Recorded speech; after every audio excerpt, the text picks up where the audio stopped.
ಶುಭ ದಿನದಂದು ಗೋಧೂಳಿಯ ಹೊತ್ತು ಸಿದ್ಧನಾಮದಲ್ಲಿ ಧರ್ಮದ ಜ್ಯೋತಿ ಭೂಮಿಗೆ ಇಳಿದಿತ್ತು.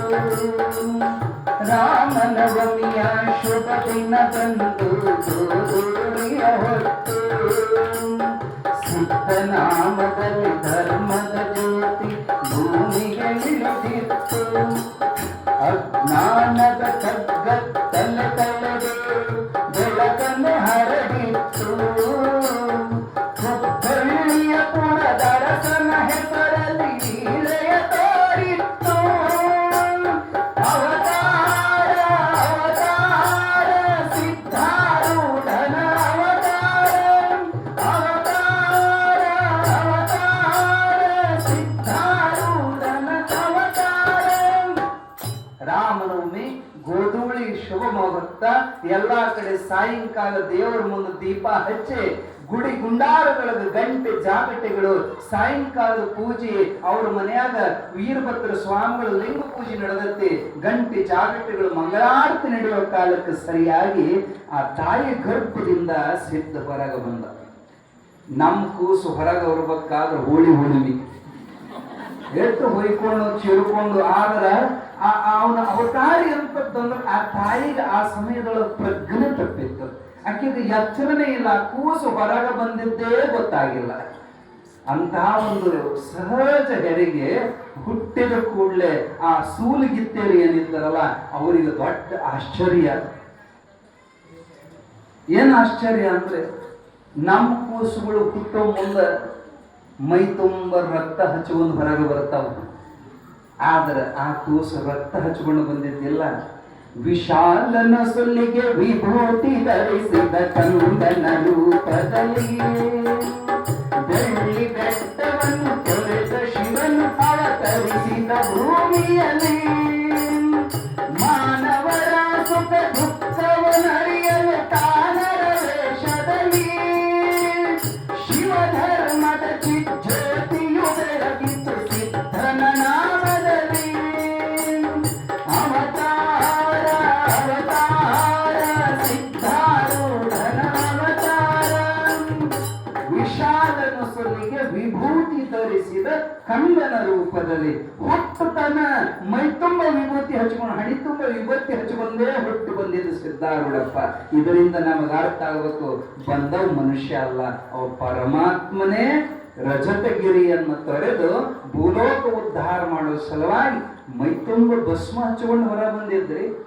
ಆ ಅವತಾರವನ್ನು ನೋಡಿ ಆನಂದದಿಂದ ರಕ್ತ ಮುಳುಗಿತ್ತಂದ್ರೆ ಹೋಗಿ ಮೈ ತೊಳ್ಕೊಂಡ್ಬರ್ಬೇಕು, ಎರಿತಾರ. ಇದು ವಿಭೂತಿ ಹಚ್ಕೊಂಡು ಬಂದಿತ್ತು, ಇನ್ನೆಲ್ಲಿ ಎರಿಯೋದು? ಸಂತೋಷದಿಂದ ಆ ಕೂಸನ್ನು ತಗೊಂಡು ಬಂದ ಅಪ್ಪಗೆ ತೋರಿಸಿದ್ರು. ಅವ ಅಪ್ಪ ಎರಡು ಕೈ ಜೋಡಿಸಿದ. ಯಾಕ? ವಿಭೂತಿ ಹಚ್ಕೊಂಡು ಬಂದಾನಂದ್ರೆ ಅವನಿಗೆ ದುಷ್ಟಾಂತನಾಗಿತ್ತು. ಶಿವ ಹೇಳಿದ್ದ ಕನಸಿನಾಗ ನಾನೇ ಬರ್ತೀನಿ, ಬಂದ್ಯ ಪರಮಾತ್ಮ ಅಂತ ಕೈ ಮುಗದ. ಅವ ಕೂಸ್ ತಗೊಂಡೋಗಿ ಕುಲಗುರುಗಳ ಮುಂದಿಟ್ಟ. ಸ್ವತಃ ಕುಲಗುರುಗಳು ಆ ಎಳೆ ಪಾದಗಳನ್ನು ತಗೊಂಡು ತಮ್ಮ ತಲೆ ಮೇಲೆ ಇಟ್ಟುಕೊಂಡ್ರು ಗುರುಗಳು. ಅಪ್ಪ ನೀವು ದೊಡ್ಡವರು, ಸಣ್ಣ ಮಗುವಿನ ಪಾದ ನೀವು ಇಟ್ಕೋಬಾರದು. ನಿನಗೆ ಗೊತ್ತಿಲ್ಲೋ ಅವ ಸಣ್ಣವಲ್ಲ. ಅವ ಆರ್ತಿ ತಗೊಂಡು ಬರ್ರಿ ಎಂದ್ರು. ನೋಡಲಿವನ್ನು ಕಣ್ಣಿಗೆ ತಾ ಸಣ್ಣ ಮೂರುತಿ, ಇವಾಗ ಇಂದು ಮುಸಿಯರೆಲ್ಲ ಬೆಳಗಿ ಅಂಧಕಾರತಿ ಸಿತಾರೂಢಗಾರತಿ ಸಿತಾರೂಢಗಾರತಿ. ನೋಡಲಿವನ್ನು ಕಣ್ಣಿಗೆ ತಾ ಸಣ್ಣ ಮೂರುತಿ, ನೋಡಾಕ ಸಣ್ಣವ ಆದ್ರೆ ಇವ ಅಖಿಲಾಂಡ ಕೋಟಿ ಬ್ರಹ್ಮಾಂಡ ನಾಯಕ ಆದಿಪರಶಿವ ಮೂರ್ತಿಯೇ ಭೂಮಿಗೆ ಬಂದಾನಪ್ಪ ಅಂತೇಳಿ ಕುಲಗುರುಗಳು ಅತ್ಯಂತ ಸಂತೋಷದಿಂದ ಆರತಿ ಮಾಡಿಸಿದರು. ಬಹಳ ಸಡಗರ ಸಂಭ್ರಮ ತುಂಬಿ ಊರು ತುಂಬ ಸುದ್ದಿ ಆಯ್ತು. 13ನೇ ದಿವಸಕ್ಕ ನಾಮಕರಣ ಕಾರ್ಯಕ್ರಮ, ಸಿದ್ಧನನ್ನ ತೊಟ್ಟುಗಳಿಗೆ ಹಾಕುವಂತ ಕಾರ್ಯಕ್ರಮ. ಹೆಸರೇನಿಡಬೇಕು? ನೀವೆಲ್ಲ ಹೆಸರೇನಿಡಬೇಕಂದ್ರೆ ಏನು ಮಾಡ್ತೀರಿ? ಪುಸ್ತಕ ಬಂದವ್ರಿಗೆ ಹೆಸರಿನ ಪುಸ್ತಕ ತರಿಸ್ತಾರ.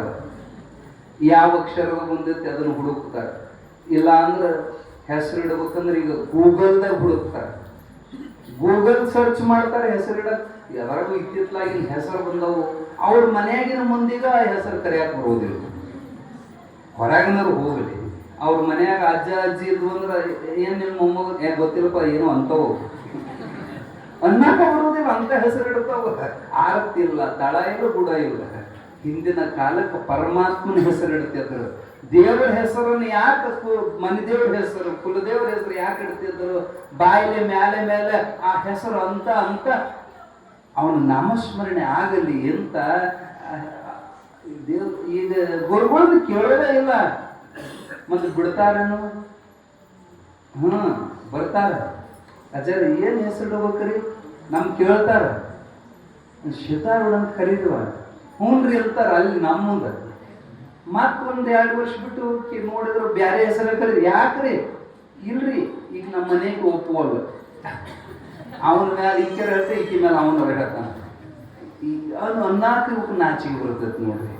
ಎಂತ ಸುಮಾರು ಮಂದಿ ದೇವ್ರ ಹೆಸರು ಇಡಾಕ ಇವಕ್ಕೆ ನಾಚಿಕೆ, ದೇವ್ರ ಹೆಸರು ಕರೆಯಾಕ ನಾಚಿಕೆ. ಆದ್ರ ಗುರುಗಳನ್ನ ಕೇಳಾಕ ಬರ್ತಾರ, ಕೇಳ್ತಾರ ಏನ್ ಹೆಸರು ಇಡಬೇಕ್ರಿ?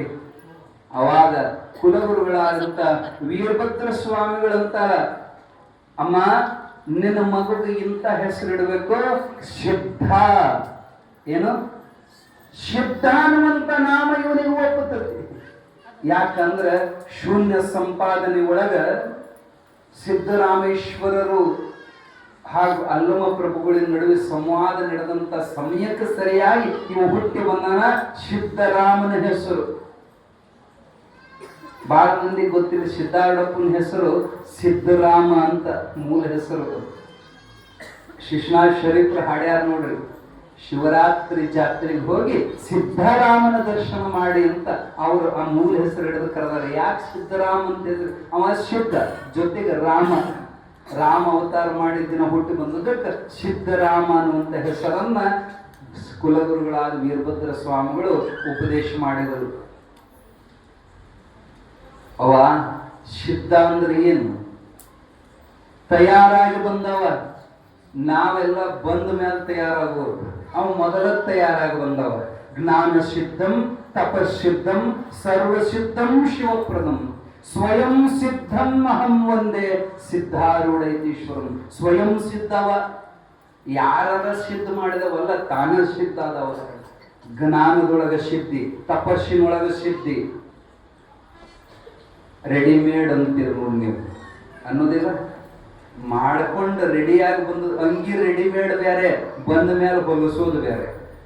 ಹಂಗ ಸ್ವಯಂ ಸಿದ್ಧನಾದ ಪರಮಾತ್ಮಗ ಸಿದ್ಧ ಅನ್ನುವಂತ ಹೆಸರನ್ನ ಸಂಬೋಧನೆ ಮಾಡ್ತಾರ.